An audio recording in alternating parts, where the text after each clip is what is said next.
Girls, all I've ever wanted was to love you and to be loved by you.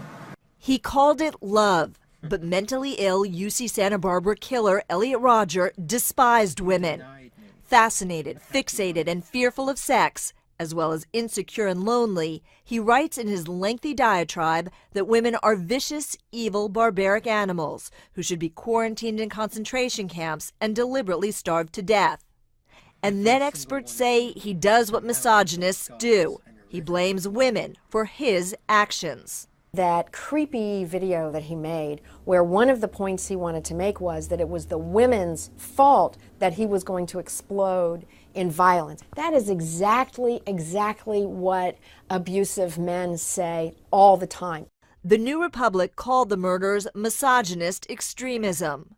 If I can't have you, girls, I will destroy you. 6 innocent students were killed, including 2 sorority girls from UC Santa Barbara. A tragedy reopening talk about gun control, mental illness, and now misogyny. Self-described involuntary celibate men, nicknamed incels and other women-hating men, jumped on the internet to defend Rodger.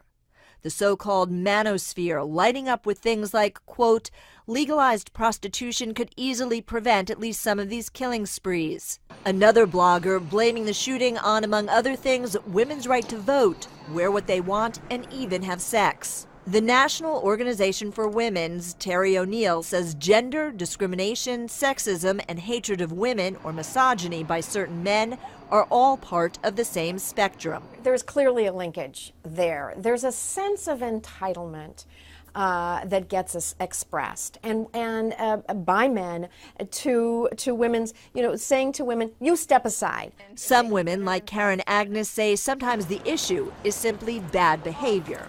Too often the feminist groups in this country are quick to identify as victims and to see women and to paint women as victims. On the heels of the wildly popular pro-female Twitter hashtag #BringBackOurGirls about the Nigerian students kidnapped by religious extremists came another hashtag, #YesAllWomen. More than 1 million comments about the subtle and not so subtle aggression women describe facing every day. By a show of hands, how many of you have experienced some form of sexism or sexual harassment over the last couple of years? Emily Hughes on the left, Judith Sloan, and Allie Malloy say the California murders have made people, especially women, eager to talk. It's not acceptable to treat people in a disrespectful, in a humiliating way or degrading way.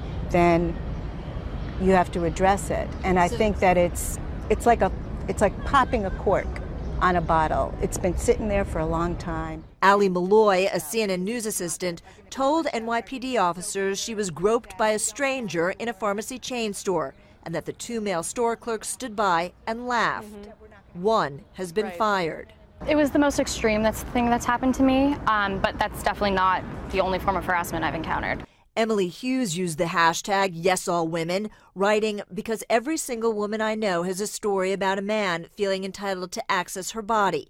Every single one. The backlash was not only immediate, it was personal. I was called all manner of names, told I hate men, that I've never had sex, that I must be bitter, that one man called me radically evil, which I loved. These women agree that no, it's not all men, but they see the undercurrent of sexism as a problem for, yes, all women. Deborah Fayerick, CNN, New York.